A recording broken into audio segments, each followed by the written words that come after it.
Okay, everybody, welcome back to another episode of Gravy Flips. Don't mind my jacket. I'm down in the basement in a cold Vermont house. Um, Today, I've been revisiting some ideas I had from videos, and you know, I've been experimenting with YouTube Shorts, and so thank you guys all for hanging in with me, as my channel has produced a lot more videos. I've been practicing with shorts and stuff, and using some technology to try to cast a bigger net for to get more viewers into the community. It's a really cutthroat, attention grab to get people who are younger than 30 to watch the channel because they're only used to like 15-second clips, and that's really all their attention can handle. So if you want to do well in the YouTube community, you got to spend 50 to $100 a month on different software that you know, puts captions on things, that makes videos shorter, that helps you with keywords, because people really don't have the attention span that we used to back in the day when we'd be able to sit down and play a Nintendo 64 game for 20 hours straight because we had nothing better to do on the internet. There was no YouTube back in the 90s, Our Nintendos were our internet. But I just ask that you guys keep checking the channel. I've had people reach out saying they've been getting notifications, and that's because I've been turning whole videos into shorts. So if you want to just stay with my long video content, all you got to do is just check the video portion and just ignore all the shorts if you're one of those people that have the attention span. Because what I do is I just make shorts out of the long form videos that I have. But this video is more of like a video that you put on while you're cooking dinner, or if you're on a drive and you just want to talk about the overall video game market and really idealize what's going on. Today I'm really going to be getting deep into what are my thoughts on the overall video game market, and talking about some incredible things that have been going on, some scamming, some lying, some deceit, some real cutthroat tactics to get things, to get video games. I'm going to talk about Phoenix Resale, Chase After the Right Price, uh, both their channels and their hecklers, like a guy named Heckin' Steve. Talk a little bit about DK Oldies and some alleged things going on with them. And I'm going to show you guys, we're going to watch a clip from a guy named Chris K. His YouTube channel is Kreisky. And he was basically at an estate sale overnight. And there was another guy who was in front of him who was also there from midnight the night before. And they went in to buy a bunch of video games that were on a table, and the dude just walked in and bought the whole table because he had first day. It's a pretty interesting short. It's like a 1 minute clip that I want you guys to see, so that you can see how cutthroat the market is right now for video game reselling. And then I've got some ideas of my own opinions on resellers and versus collectors. I don't know if you guys can see this image right here, but I used the new feature on ChatGPT. It's called Dolly, where you can have it'll render an image for you. And I typed in render an image depicting video game resellers versus collectors. And this is probably one of the coolest images I've seen. You can see uh, people who are trying to cash in on things versus the old school collectors who you know really want to you know build their collections, who hate resellers. But I'm using Vimeo now. It helps me to do screencasts. And I also got a new microphone a couple weeks ago. So I don't know if you guys have noticed, the audio has definitely improved on the channel. Um, I picked up a second and third monitor, so now I'm able to have things over here, and I'm able to talk to you guys on my webcam. It's pretty cool. Don't mind the Pac-Man in the background. It's a Halloween costume. I did a short on that if you guys haven't seen it. But I really appreciate having the community. You guys are the coolest people in the world. I've also seen some weird like people getting mad because I'm not doing much video game content, or people getting mad because I'm not because I am doing video game content. Guys, this channel is all about like gravy flips. You know, I've said it.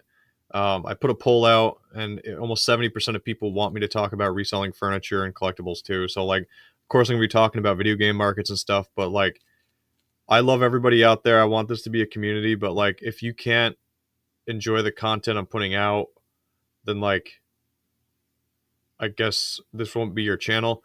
My goal is to help people like enjoy reselling, enjoy collecting, enjoy making some extra money for their families, and really like pouring ideas out and just having a place where we can all come together. You know, uh, this isn't a channel like dedicated just to video games. Like, you'll see after the end of this little podcast video slash, you know, this is kind of like a here Brian is just kind of rambling for a half an hour video, but I don't know if you guys saw it. I'm going to move on now. So basically, I'm just saying, if you don't like my content, then, well, I'm sorry. If you're one of the people who can handle multiple ideas and you just accept somebody for who they are, then cool. Subscribe and stick around. You know, I just released my reselling guidebook, which, you know, took hours. It's like 40 pages of reselling video games, reselling stuff, and it's a lot of stuff. So if you haven't checked it out, some people have been buying it to support the channel. I really appreciate it. I've spent almost $2,000 in equipment over the past 6 months trying to get this channel going. So you know, buying the reselling book definitely helps me pay some monthly subscriptions that I have to do, and to you know, fund the ability to keep a cool community where we can all talk about reselling and collecting and video game markets and stuff like that. Because like, the honest truth is, if I'm here doing videos, that means that I'm not out there reselling, and I've got a wife and a kid at home, and I need to be doing, you know, keep my priorities straight. But anyway, moving on. So, talked about YouTube Shorts. Don't get mad at me. Talked about my new reselling guide. Check it out. It's in the description. If you haven't seen my most recent past few videos, I talked about the Carl Jost, how the sealed video game market is dropping. Oh my God. Games that sold in 2021 for 400 grand are selling right now for 40 grand at Heritage Auctions. It looked like one guy, based on Carl's reporting, one guy invested like $500,000 to $600,000 in video games, sealed video games with WADA, and then 2 years later, those same copies were sold for like 95 to 96% of the original sale price. So, I mean, you think those Bitcoin people got hit pretty hard in the head? Oh my God. The sealed video game collecting market is good, but the reselling market seems to be getting really bad, you know. But I've been noticing that people, you know, Phoenix Resale, Caleb, he's a good guy. His videos have been leaning more toward him not going out and buying as much in the wild, and he's been relying a lot more on people sending products to him.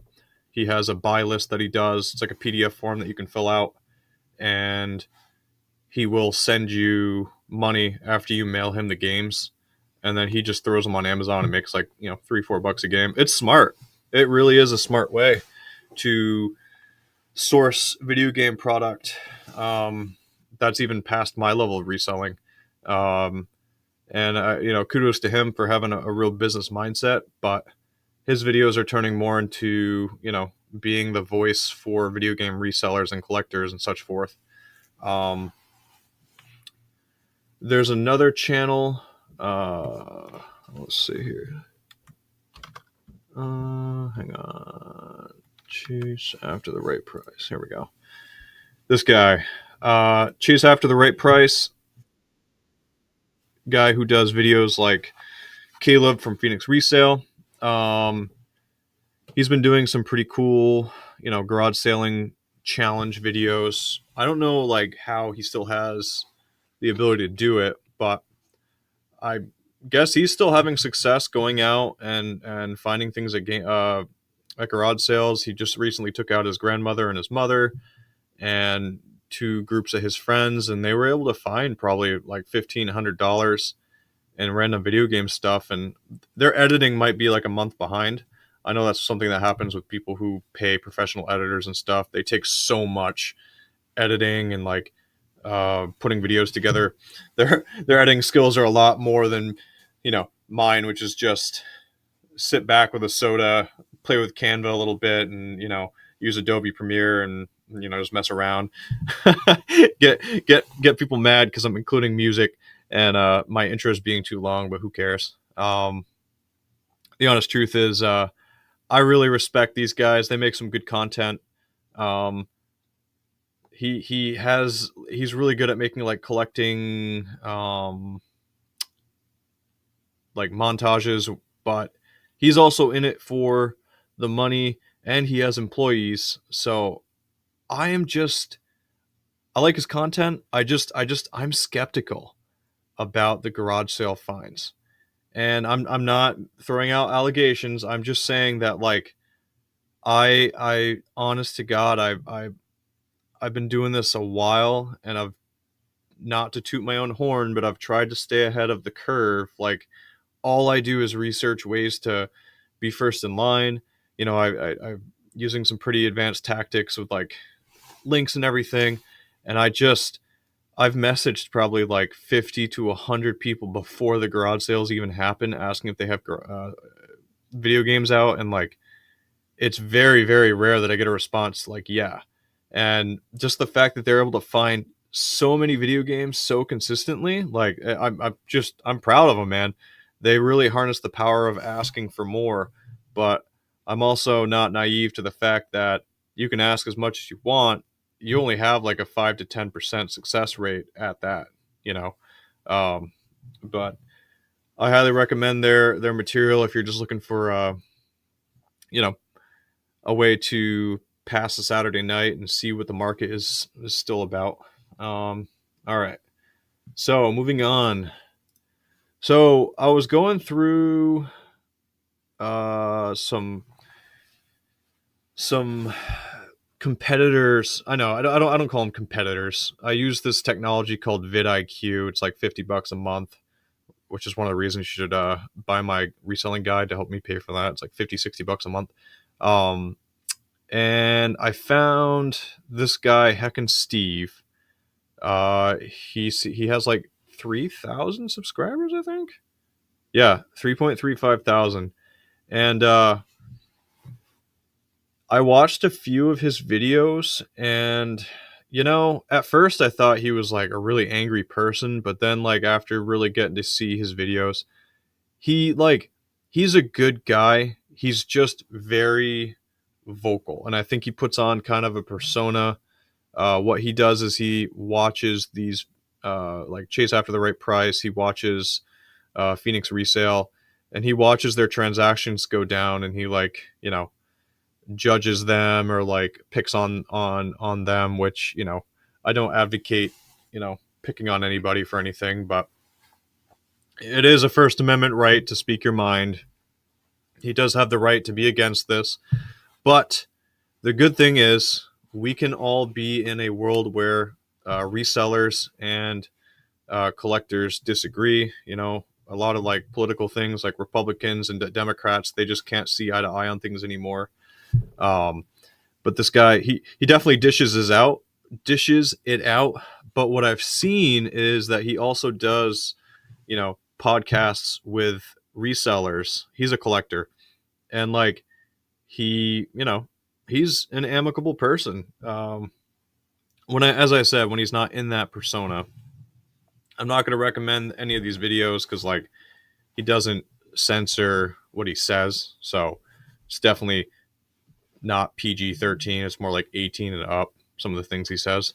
But if you really want to see the other side of the reselling market, he has a very polarized perspective. One of the things that I really wonder, like, philosophically, is if somebody gets a message from someone saying, "Oh yeah, I've got all these video games from when I was a kid," you know. And he, at one of his videos, he looks at this crease key guy. We're gonna watch one of his videos in just a few minutes, but he paid Chris K paid like $300 something for a really really nice collection of video games. There was like a Pokemon Coliseum. There was like 20 GameCube games, a bunch of Wii games, and a bunch of N64 games too with consoles and stuff. And the value, it was over 1,000. It was a good buy, but like from the collector's point of view, that was like the most evil thing for the reseller to do. Um, I don't know what your opinion on it is on it, but like comment down below what you really think about like if someone's asking $350 for $1,200 in video games, like is that immoral to buy it at that price? Like personally, I do it.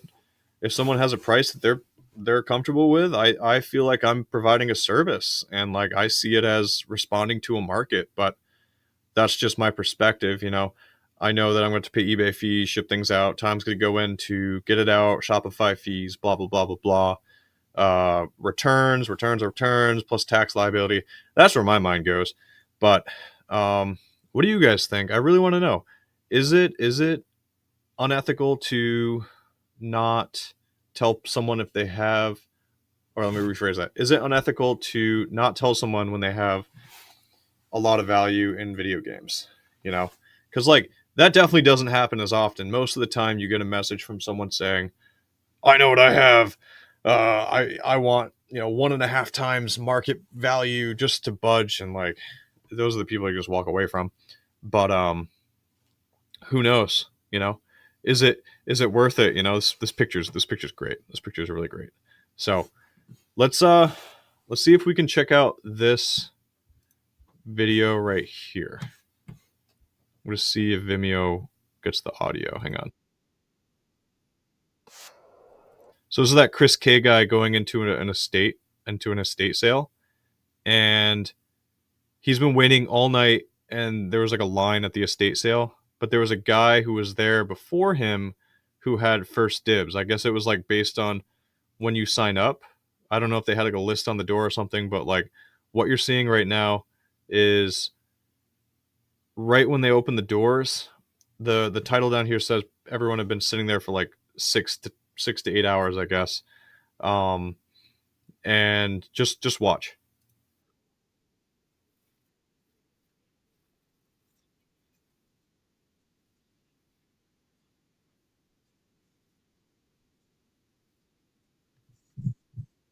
So this whole table right here, I guess, was advertised online, and people like rushed in who had been there like since like 1 or 2 in the morning, but the guy who got there before them just told the estate sale auctioneers, or we're gonna call them the people running it, that like he was gonna buy the whole table, and like he literally has to tell people to stop taking stuff, to stop taking stuff.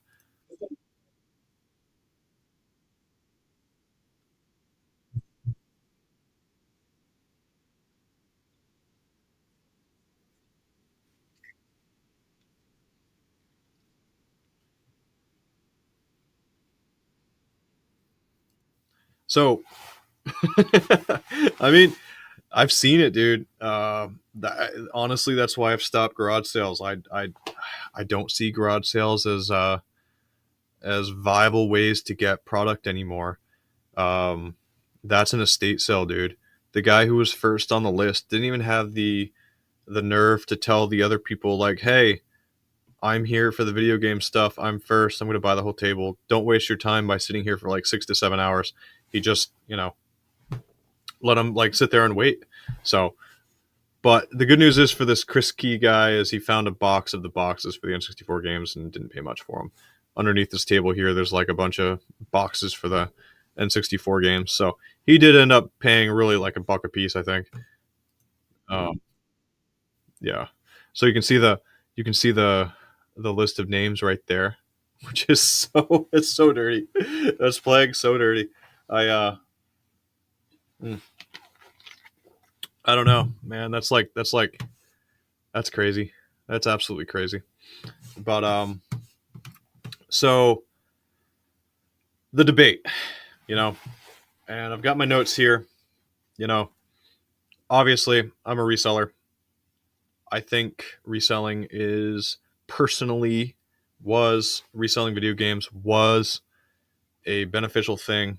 Uh, I honestly don't see reselling video games as a one-way ticket to financial freedom anymore. I think you definitely need to buy my guide if you're wanting to start. Plug, plug, plug. $12.99. Links in the description. But if you're truly looking to be a reseller, you gotta find a niche that isn't as competitive as video games. I I saw this one short. It was on Facebook like 6 months ago of a garage sale, and a lady had like 12 totes of old video games, and I think they were just like her husband's who's passed away. It was unbelievable, and that she had like 50 dudes my age, like literally ramsacking her inventory, and like it made her uncomfortable. It was like uh, a bunch of seagulls fighting over one French fry, you know. It was so cutthroat, and I'll have to find that video to show you guys because it was quite the experience to see that. It really shows you the market, that the impact that people like Chase After the Right Price, Phoenix Resell, Retro Rick, all those big YouTubers have had on the market, because it definitely wasn't a thing. Um, like Logan Paul was the person that caused the Pokemania with the Pokemon cards. Um, Definitely those guys have impacted the reselling market. But all right, let's look at the debate. Here's some notes that I have. Okay, what are the pros to having resellers in a market? Okay, some pros. A, I'll just say one. We'll say one. Okay, there's increased accessibilities, which means that resellers can provide access to games that are no longer available through official channels, and bring them out of basements to the websites that they sell on. Okay. Uh, Resellers actually help because of competitive pricing. While there's those real buttheads who like to to scalp and increase the value twofold, there's definitely some people who try to sell quickly and bring down the market. You know, um, the global reach is another aspect that resellers in Japan are able to send games to us collectors here in the United States and vice versa. A lot of resellers and stores do like trade-in options. If you want to trade your old video games, you know, those are actually beneficial ways um, it's beneficial for being a reseller in the collecting market. Okay, and the economic opportunity is another one, and that provides jobs, right? Um, Remember this guy I told you guys about, who's a heckler for like Chase After the Right Price and everything? He's a good guy, but he says in one of his videos that he actually worked at GameStop for like 7 or 8 years, and he had worked in a retro video game store up until 2020. So like my argument, my rebuttal to him being so against resellers is like, dude, you worked for GameStop and a retro video game store. Like, you literally were participating in capitalism, like, so to be as cold worded toward resellers, I don't think it's kind of fair if it's what you were doing just like 3 years ago. But anyway, so the cons of resellers. Why do collectors hate them? Price inflation. Absolutely. Yep. Some resellers inflate prices significantly, for rare, the in-demand games. It's true. And that makes them unaffordable. It really does. A copy of Earthbound is no longer something that the average Joe is going to spend a week worth of pay on. They're just going to buy some way to emulate it, whether it's on this Nintendo Switch availability thing. But anywho, the questionable legitimacy. What does that mean? Sometimes resellers buy collections from people, and those sources aren't distributors and they could be counterfeits, or the reseller doesn't know how to verify copies. Like Pokemon games right now, especially the Game Boy Advance ones, are really being like produced in the masses for the fake ones. Telling DS games that are fake apart from the real ones are super hard. My personal law is that if I see a single fake game, I don't buy from the person. I don't care how good the collection is. If there's a single fake one, I won't buy it. Sorry. Quality concerns. Used games come with issues. There's no warranties, and yeah, that's really the only downfalls. They, I mean, they might also take opportunities out from people, but I don't see it as ripping somebody off. I really don't. If they're comfortable with the price, I mean, dude, knowledge is everything. Do you guys hate car salesmen? I mean, they sell somebody a depreciating asset that loses 30% of its value as soon as they walk off the lot. Not only that, but they take in their trades. They offer them like 50% of what their trade's worth, and they go and sell it for like 25% more than retail. And they sell people payment plans that include like 15% interest, which is just, it's a credit card at that point, So resellers give people cash and no payment plans, and that's it. You can't, unless you give someone fake money, but that's a whole nother thing that's like illegal. So like, I don't know. Real estate agents, they take 3% it's 6%, but they take 3% of your house value when you sell it. I mean, that's a lot of money. You sell a $500,000 house, 3%, it's 15 grand. It's a lot of money. Yeah. So I don't know. The market's kind of crazy right now.